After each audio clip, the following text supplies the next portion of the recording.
Na nossa entrevista de hoje, nós vamos falar sobre um assunto que tem causado bastante polêmica, que é o projeto aprovado pela Câmara dos Deputados essa semana, que permite a terceirização no mercado de trabalho. E para falar sobre o assunto, eu recebo o João Caires, que é secretário-geral da CUT, a Central Única dos Trabalhadores aqui em São Paulo. Olá, João, obrigado pela presença. Lembrando ao telespectador que, independente de qualquer tipo de posicionamento, já que é um caso muito polêmico, nosso objetivo maior é sempre esclarecer o nosso telespectador. E para começar, eu te pergunto, por que essa mudança está causando tanta polêmica?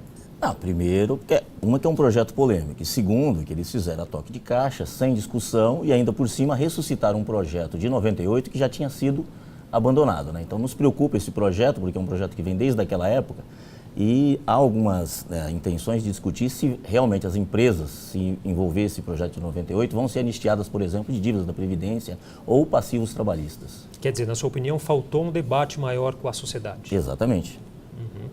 Bom, a CUT, só para a gente contextualizar um pouco a questão, a CUT aí é uma das maiores centrais sindicais do Brasil, né? Quantos empregos, quantos empregados vocês representam? Então, a CUT ela é a quinta maior central do mundo, maior da América Latina. Ela representa em torno de 26 milhões de trabalhadores, dos quais são 8 milhões sindicalizados, e nós representamos em torno de 4 mil sindicatos filiados.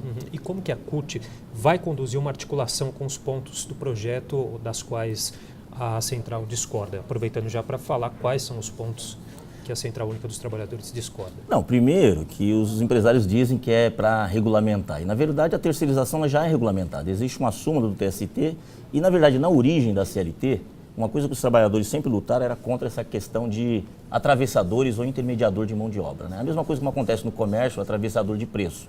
Então os trabalhadores sempre lutaram contra isso, mas mesmo na CLT eles conseguiram colocar a questão da subempreitada. Então, desde a sua origem, a CLT, de alguma forma, ela já regulamenta. E aí, uma súmula do TST colocou aquela questão da atividade meio e atividade fim.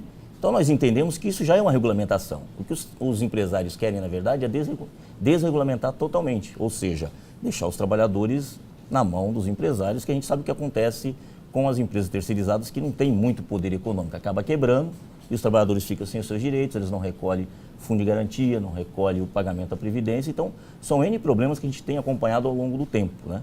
Então, a gente precisa definir de fato essa questão da lei e entendemos que a lei atual, apesar da gente não concordar muito com essa questão do atravessamento da mão de obra, mas ela já resolve muitos problemas. O que a gente tem hoje é uma jurisprudência, né, definida pelo Tribunal Superior do Trabalho, né?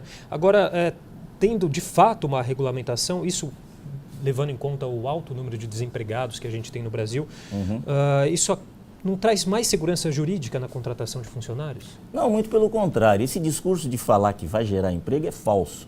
Primeiro, vamos pegar, por exemplo, 2002 até 2014. Então, todo o período que se falava de reformas, que foi o período 95, 2002, se falava muito, fizeram várias reformas e nós tivemos o maior desemprego da história no Brasil. Em 2014, mesmo sem mexer nessa questão de terceirização, nós tivemos a menor taxa de desemprego da história, 4,8%, já com a nova metodologia do IBGE. E aí não precisou fazer isso daqui. Então é um discurso falso. O que gera emprego é desenvolvimento econômico, é investimento, coisa que o governo atual está fazendo ao contrário, está desinvestindo. Então esse discurso para nós é falso. É só analisar uma história recente, não é uma coisa de longa data. Agora, um levantamento feito pela consultoria Deloitte analisou o tratamento legal dado a esse tema em 17 países, incluindo aí Japão, Alemanha, China, Colômbia. E só no Brasil a terceirização não é aceita de forma geral, sem proibições em relação às diferentes atividades. Eu queria que o senhor comentasse essa questão.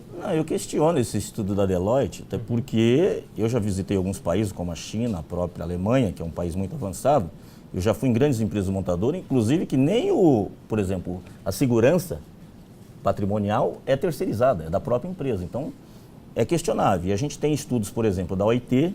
Se o pessoal questionar a OIT, temos da própria OCDE, que é mais liberal. Os dois estudos apontam o seguinte, onde em 65 países, nos últimos 20 anos, onde fizeram algum tipo de flexibilização da mão de obra, em vez de melhorar, piorou as condições de trabalho e não gerou emprego, muito pelo contrário. Se tinha um emprego com segurança, com garantias, ele se tornou um emprego precário. É o caso, por exemplo, da Espanha, que é um grande país e que aplicou muitas formas de flexibilização, onde piorou o nível de emprego e piorou a qualidade do emprego. Agora, uma das críticas em relação, um argumento de que essa terceirização ela geraria uma precarização do trabalho, né? A jurisprudência que já existe, ela não permite, ela permite essa terceirização das atividades meio, né? E aí já não estaria causando, então, uma precarização nessas atividades? Sim, tem muitas empresas que fazem um discurso que eles falam muito em inglês, né, do core business. Tudo bem, tem empresa que não precisa ficar produzindo escapamento, existem empresas que fazem escapamento, uma grande montadora, ou outras empresas. Mas o que eles querem se aproveitar nessa legislação? Hoje nós já temos problemas, né, porque as grandes, por exemplo, terceirizadas aí que acabam terceirizando ou quebram ou deixam de pagar os trabalhadores, mas hoje ainda existe uma garantia que a empresa contratante, ela assume a responsabilidade pelo serviço que ela contratou, inclusive pelos funcionários. Esse projeto atual, ele piora a situação, porque primeiro o trabalhador vai ter que brigar com a empresa que faliu. E a gente sabe que em média leva 10, 12 anos um processo trabalhista. Depois que resolver esse problema com a empresa terceirizada, aí ele vai poder ir para cima da empresa mãe. Hoje é o contrário, ele já pode ir direto na empresa contratante. Agora, o Senado articula a aprovação de um outro projeto de 2015, né, que traria mais segurança para o trabalhador. E a expectativa é que o presidente Temer possa pegar esses dois projetos, fazer um pacotão aí para poder acrescentar alguns pontos de um projeto, vetar de outro. Você acha que esse é o caminho, é uma boa saída?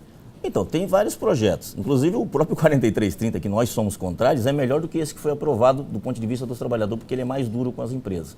O que tem e que a gente está discutindo, e que achamos que pode ser uma melhor solução, é o projeto do senador Paulo Paim, do Partido dos Trabalhadores do Rio Grande do Sul, que nós estamos discutindo e é isso que a gente quer debater mais. Não só com os sindicatos, mas também com as próprias empresas, entender, porque a gente percebe que as empresas também têm tendo prejuízo, porque muitas empresas terceirizadas são de ex-gerentes da empresa que montam a empresa e acaba com o tráfico de influência que eles têm pela empresa, fazendo o serviço para eles e no final a gente percebe que dá problemas para a empresa e para os trabalhadores. Tá bom, Carlos. Gostaria de agradecer muito sua participação aqui no Jornal da Câmara. Tá, muito obrigado pelo convite e estou à disposição aí para eventuais esclarecimentos aí. Ok.